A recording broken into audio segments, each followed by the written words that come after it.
Praise the lord. ಎಲ್ಲರೂ ಹೇಗಿದ್ದೀರಾ? New year ಅಲ್ವಾ? ನ್ಯೂ ಇಯರ್ ಆಯ್ತಲ್ವಾ? ಪ್ರತಿಯೊಬ್ಬರೂ ಕರ್ತನ ಕೃಪೆಯಲ್ಲಿ, ಪರಿಶುದ್ಧಾತ್ಮನ ಐಕ್ಯತೆಯಲ್ಲಿ ನೀವೆಲ್ಲರೂ ಇದ್ದೀರಾ ಎಂದು ನಾನು ನಂಬುತ್ತೇನೆ. ನಾನು ಸಹ. ಅರ್ಥ ಆಯ್ತಾ ದೇವರ ಮಕ್ಕಳೇ? ದೇವರು ನಿಮ್ಮೆಲ್ಲರನ್ನು ಆಶೀರ್ವದಿಸಲಿ. ಬನ್ನಿರಿ, ಈ ದಿನಕ್ಕೆ ತೆಗೆದುಕೊಂಡಂಥ ವಾಕ್ಯದ ಕಡೆಗೆ ನಾವು ಹೋಗೋಣ. ಅರ್ಥ ಆಯ್ತಾ ದೇವರ ಮಕ್ಕಳೇ?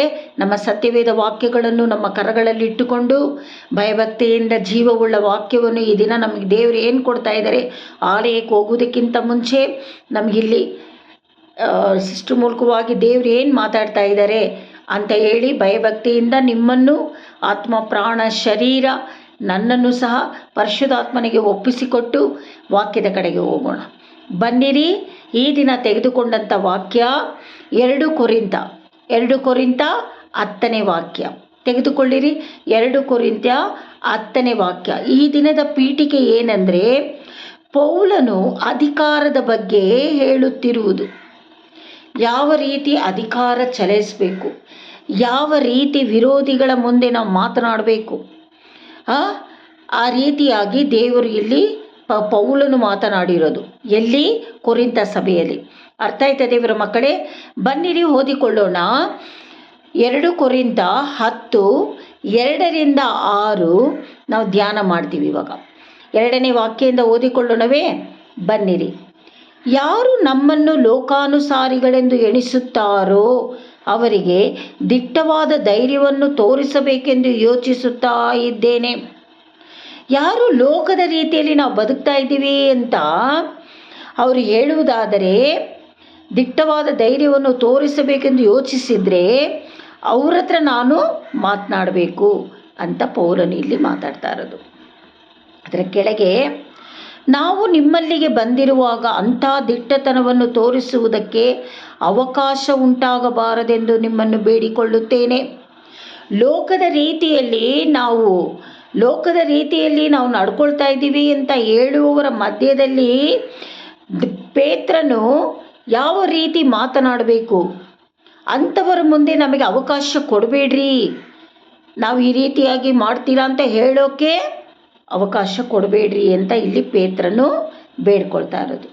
3 ಓದಿಕೊಳ್ಳೋಣ. 10:3. ನಾವು ಲೋಕದಲ್ಲಿದ್ದರೂ ಲೋಕಾನುಸಾರವಾಗಿ ಯುದ್ಧ ಮಾಡುವವರಲ್ಲ. ನಾವು ಲೋಕದಲ್ಲಿದ್ದರೂ ಲೋಕದಲ್ಲಿ ನಾವು ಯುದ್ಧ ಮಾಡುವವರಲ್ಲ. ಅರ್ಥ ಆಯ್ತಾ ದೇವರ ಮಕ್ಕಳೇ? ನಮ್ಮ ಯುದ್ಧ ಏನೆಂದರೆ, ಓದಿಕೊಳ್ಳೋಣ ನೆಕ್ಸ್ಟ್ 4.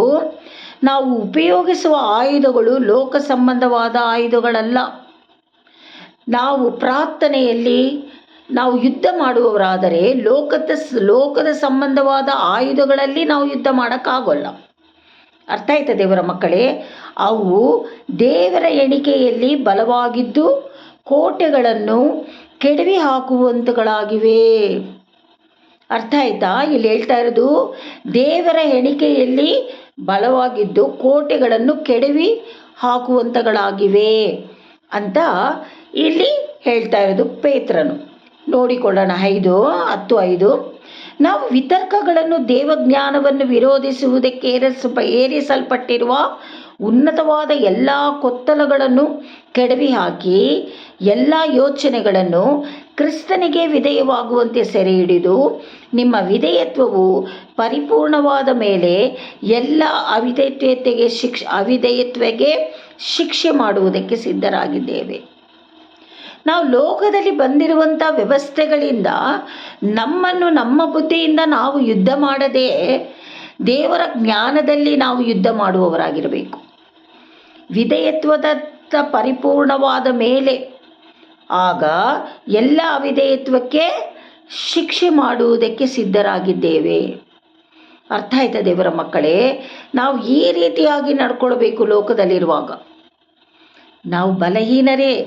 ಏಸಪ್ಪನಿಗೆ ಚೆನ್ನಾಗಿ ಗೊತ್ತು ನಾವು ಬಲಹೀನರು ಅಂತ. ಅದಕ್ಕೆ ಏಸಪ್ಪ ಮನುಷ್ಯನಾಗಿದ್ದಾಗ ಎಲ್ಲ ಆತನಿಗೆ ಎಲ್ಲ ಗೊತ್ತಾಗಿದೆ. ಹಾಗಾದ್ಮೇಲೆ ದೇವರು ನಮ್ಮನ್ನು ಕಾಪಾಡದೆ ಬಿಡುವನೇ?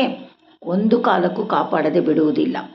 ಹಾಗಿರುವಾಗ ಅದೇ 10ನೇ ವಾಕ್ಯದಲ್ಲಿ, 2 ಕೊರಿಂಥ 10ನೇ ವಾಕ್ಯದಲ್ಲಿ 17-18 ಓದಿಕೊಳ್ಳೋಣ ದೇವರ ಮಕ್ಕಳೇ. ಓದಿಕೊಳ್ಳೋಣವೇ?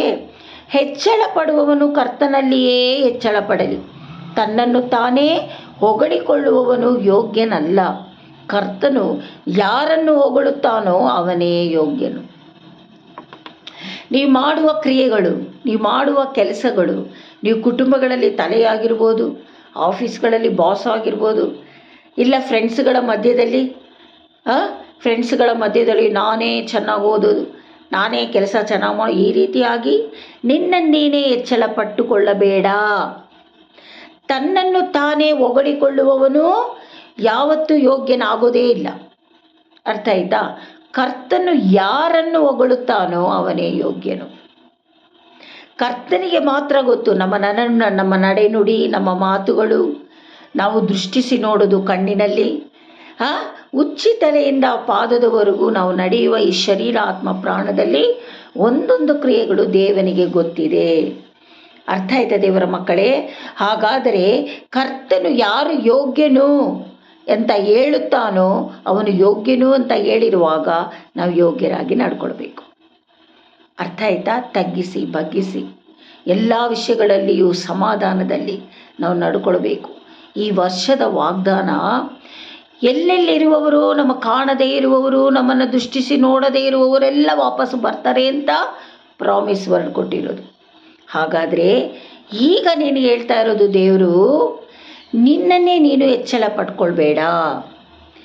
ದೇವರು ಕರ್ತನು ಯಾರನ್ನು ಯೋಗ್ಯನು ಎಂದು ಆರಿಸಿಕೊಂಡಿದ್ದಾನೋ ಅವನೇ ಯೋಗ್ಯನು. ಹಾಗಾದರೆ ಈ ದಿನಗಳಲ್ಲಿ ನಾವು ಕರ್ತನಿಗೆ ಯೋಗ್ಯರಾಗಿ ನಾವು ನಡ್ಕೊಳ್ಬೇಕು.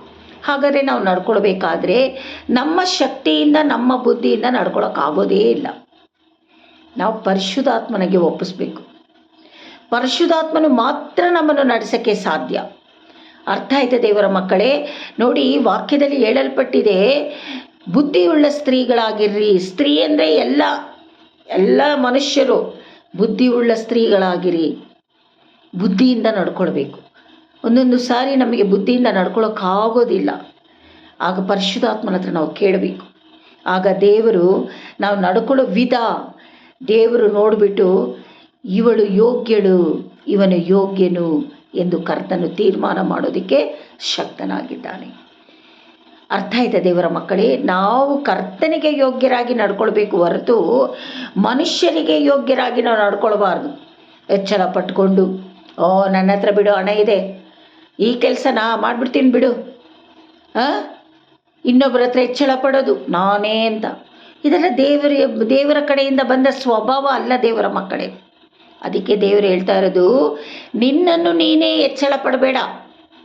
ಅರ್ಥ ಆಯ್ತಾ? ಕರ್ತನು ಯಾರನ್ನು ಯೋಗ್ಯನು ಎಂದು ಹೇಳುತ್ತಾನೋ ಅವರೇ ಯೋಗ್ಯರು. ನಾವು ಆ ರೀತಿ ಕರ್ತನು ನಮ್ಮ ಯೋಗ್ಯನು ಎಂದು ಹೇಳತಕ್ಕ ಹಾಗೆ ಈ ದಿನಗಳಲ್ಲಿ ನಾವು ಸಮರ್ಪಿಸೋಣ. ಅರ್ಥ ಆಯ್ತಾ ದೇವರ ಮಕ್ಕಳೇ? ದೇವರು ನಿಮ್ಮೆಲ್ಲರನ್ನು ಆಶೀರ್ವದಿಸಲಿ. ಒಂದೊಂದು ವಾಕ್ಯವು ಜೀವವುಳ್ಳ ವಾಕ್ಯವಾಗಿದೆ. ನಂಬಿಕೆಯಿಂದ ನಾವು ವಾಕ್ಯಗಳನ್ನು ರಿಸೀವ್ ಮಾಡಿಕೊಳ್ಬೇಕು. ಅರ್ಥ ಆಯ್ತಾ? ಒಂದೊಂದು ನಿಮಿಷವೂ ಪ್ರಾರ್ಥನೆ ಮುಗಿಸಿದರೂ ದೇವರೇ ನಮ್ಮ ಮಧ್ಯದಲ್ಲಿ ನೀನು ಇದ್ದೀಯಾ ಅಂತ ನೀನು ಹೇಳಬೇಕು. ಅರ್ಥ ಆಯ್ತಾ? ಒಂದು ನಿಮಿಷವೂ ನಮ್ಮನ್ನು ಬಿಟ್ಟು ಹೋಗುವ ದೇವರಲ್ಲ. ಆತನು ತುಂಬ ದೂರ ಇಲ್ಲ, ಆತನು ನಮ್ಮ ಹತ್ರನೇ ಇದ್ದಾರೆ. ಹಾಗಾದರೆ ನಾವು ಯೋಗ್ಯರಾಗಿ ನಡ್ಕೊಳ್ಳುವಾಗ, ಅಯ್ಯೋ ನನ್ನ ಮಕ್ಕಳು ಯೋಗ್ಯರಾಗಿ ನಡ್ಕೊಳ್ತಾ ಇದ್ದಾರಲ್ಲ ಅಂತ ಕರ್ತನು ನಮಗೆ ಮಾಡುವುದೆಲ್ಲವೂ ಯೋಗ್ಯತೆಯಿಂದಲೇ ಇರುತ್ತದೆ, ಆಶೀರ್ವಾದವಾಗಿರುತ್ತದೆ. ಅದಕ್ಕೆ ನಮಗೆ ಸಹಾಯಕನಾಗಿ ಪರಿಶುದ್ಧಾತ್ಮನನ್ನು ಕೊಟ್ಟಿರೋದು. ಕೇಳಿ, ಅಯ್ಯೋ ಪರಿಶುದ್ಧಾತ್ಮನ ಏನು ಮಾತಾಡ್ತಾ, ಬೇಡ. ಪರಿಶುದ್ಧಾತ್ಮನು ಮಾತನಾಡಲ್ಲ ಅಂತ ಒಬ್ಬರು ಹೇಳೋಕ್ಕಾಗಲ್ಲ. ನಿಮ್ಮ ಮನಸ್ಸಿನಲ್ಲಿಯೇ ಮಾತನಾಡ್ತಾರೆ. ಕೆಲವರಿಗೆ ಶಬ್ದವಾಗಿ, ಕೆಲವರಿಗೆ ವಿಧ ವಿಧವಾಗಿ ನಡೆಸಿಕೊಡುವ ಪರಿಶುದ್ಧಾತ್ಮನು. ಅರ್ಥ ಆಯ್ತಾ? ಈ ದಿನಗಳಲ್ಲಿ ಅಭಿಷೇಕದಲ್ಲಿ ನೀವು ತುಂಬಿ ನಡೆಯಬೇಕು. ಧೈರ್ಯದ ಆತ್ಮನನ್ನು ನೀವು ಕೇಳಬೇಕು.